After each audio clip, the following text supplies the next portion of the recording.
Rice केला, तांदूळ.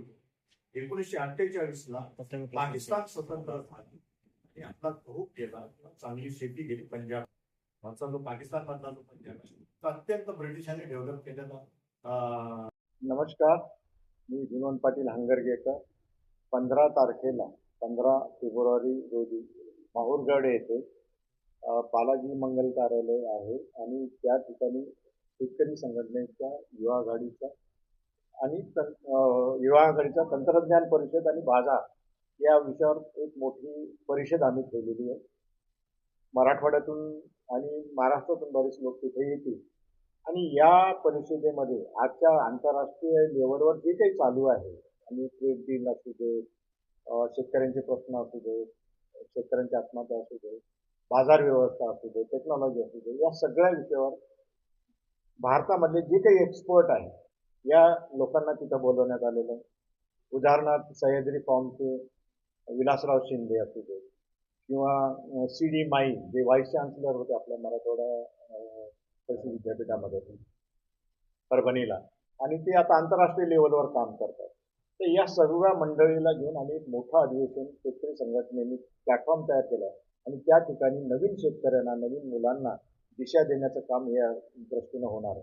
खुली अर्थव्यवस्था आम्ही म्हणत होतो आणि खुल्या अर्थव्यवस्था चालू असताना शेती व्यवस्थेला खुलं करण्यात नाही आल्यामुळं ही सगळी संकटं आले. आता ह्या ट्रेड डीलमुळं हा इश्यू मोठा होणार आहे, हा ऐरणीवर येणार आहे आणि याच्यातून शेती क्षेत्राला आता मोकळं करावं लागणार आहे. प्रोटेक्टेड ठेवता येणार नाही आणि मोकळं करायचं असेल तर काय केलं पाहिजे. म्हणजे बियाण्याच्या बाबतीत हरित क्रांतीमध्ये जसं बियाणं बदललं तसं ह्या नव्या आर्थिक क्रांतीमध्ये बियाणं बदलायचं आहे. बियाणं कुठलं बियाणं पाहिजे तर बायोटेक्नॉलॉजीचं बियाणं, जेनेटिक मॉडिफाईड बियाणं आम्हाला लागणार आहे. कुठल्याही संघटना काही बोलू देत, पण या बियाण्याचे तुम्हाला पुढे जाता येणार आहे. भारतामध्ये जर एवढ्या 140 कोटी लोकांना जर पोचायचं असेल तर आम्हाला नव्या टेक्नॉलॉजी, नवे धान्य, नवे बियाणं या लाईननं जावं लागतं.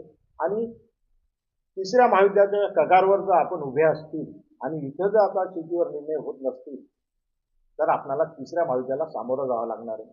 आणि खुल्या व्यवस्थेला मोकळं करण्याचं जे भाग होता, WTO सारख्या संस्था कमजोर व्हायला लागले, तर आपल्याला त्या संस्थांना देखील मजबूत करण्याचं काम आता भारतासारख्या देशाला पुढाकार घेऊन करावं लागणार आहे. म्हणजे फार मोठी जिम्मेदारी भारतावर आहे आणि त्यातल्या त्यात शेतकऱ्याला मोकळं करून जर हे निर्णय झाले तर मोठा घटना होऊ शकते. म्हणून आम्ही अर्जंटली ही मीटिंग ठेवली, कारण महाराष्ट्र राज्याचा अर्थसंकल्प येणार आहे, केंद्राचा अर्थसंकल्प आलेला आहे, ट्रेड डील झालेली आहे आणि शेतकरी सगळे कन्फ्यूज आहे.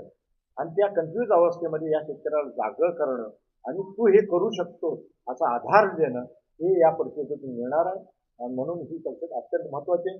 सर्व नवीन मुलांना गेल्या 15-20 वर्षामध्ये शरद जोशी गेल्यानंतर जो गॅप आहे तो गॅप भरून काढण्यासाठी, नव्या पोरांना हे नवे विषय समजून सांगण्यासाठी ही परिषद ठेवलेली आहे. त्याच्यात प्रामुख्याने युवा मंडळीला मोठा स्कोप आहे आणि त्यांना एक दिशा देण्याचं काम या परिषदेच्या मार्फत होईल आणि मोठे कार्यक्रम पुढे होतील. पण हे फाउंडेशन आहे असं गृहीत धरून जास्तीत जास्त शेतकऱ्यांच्या मुलांनी याच्यामध्ये सहभाग व्हावा, FPOच्या लोकांनी सहभाग व्हावा.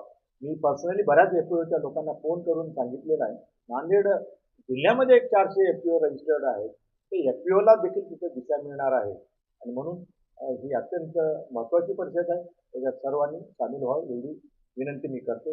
ही सर्व अरेंजमेंट वगैरे शिवाजी शिंदे आमचे जिल्हा प्रमुख यांच्या नेतृत्वात नांदेड जिल्ह्याने अरेंज केलेली ही परिषद आहे आणि महाराष्ट्राला आम्ही इन्व्हाइट केलेलं आहे. आम्ही एकट्याने केले, पूर्ण महाराष्ट्राने नाही. तर आम्ही प्लॅटफॉर्म फक्त आमच्या जिल्ह्याने दिलेला आहे आणि सगळ्या भारतातल्या एक्सपर्टला इथं बोलवण्यात आलेलं आहे.